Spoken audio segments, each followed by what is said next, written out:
Okay, before you share a project to be rendered by someone else or um, to keep all of your files organized, here's what I would suggest. You have your program open.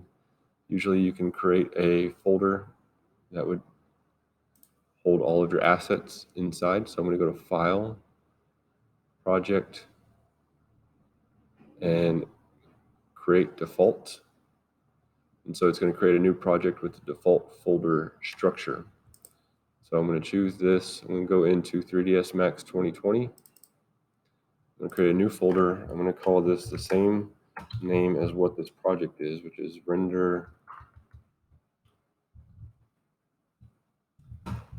Ready 1. And choose that folder and select it.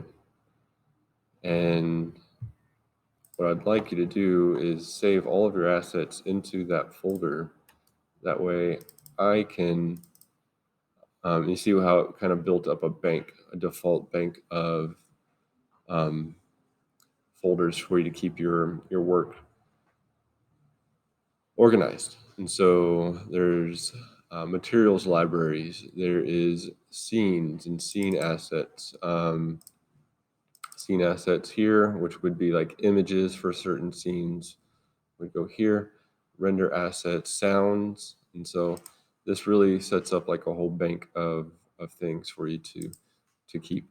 If you could organize your folder to open up to keep all of your images here, when I open up your project, um, it will pull from those resources from these folders into your project. That way I can render it out, because I know for sure I'm not seeing all of the details as what you're going to see on your screen, because you've probably gone ahead and applied textures and materials to other objects, where on mine it's going to leave those out because I don't have those files saved on my computer like you have on yours. But if you set up your project like what I just did, and you can share that whole project file with me, so you would save, um, you would import, I guess, or whatever, upload into the email this whole folder. It will probably zip it, and that's fine. I can always extract it and open up the resources inside. But to truly be able to render it um, the way that you see it, I would need those materials set up in here. Plus, it's just good habit to get into to keep all of your materials in order.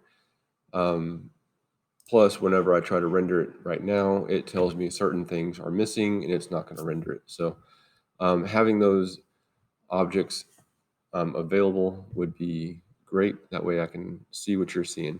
What it's telling me right now, so if I go in and try to render it, so I go into render setup, and I'm using any old type of render, doesn't matter which one, and I go to render it, it tells me that certain materials do not exist because I don't have them saved on my computer, and it's going to abort it. So it won't try to even make an attempt at rendering it because something's missing. So if you can get those things into the folder, that would be awesome, and share that with me, and that way I can really take a better look at how to help you out with rendering this out.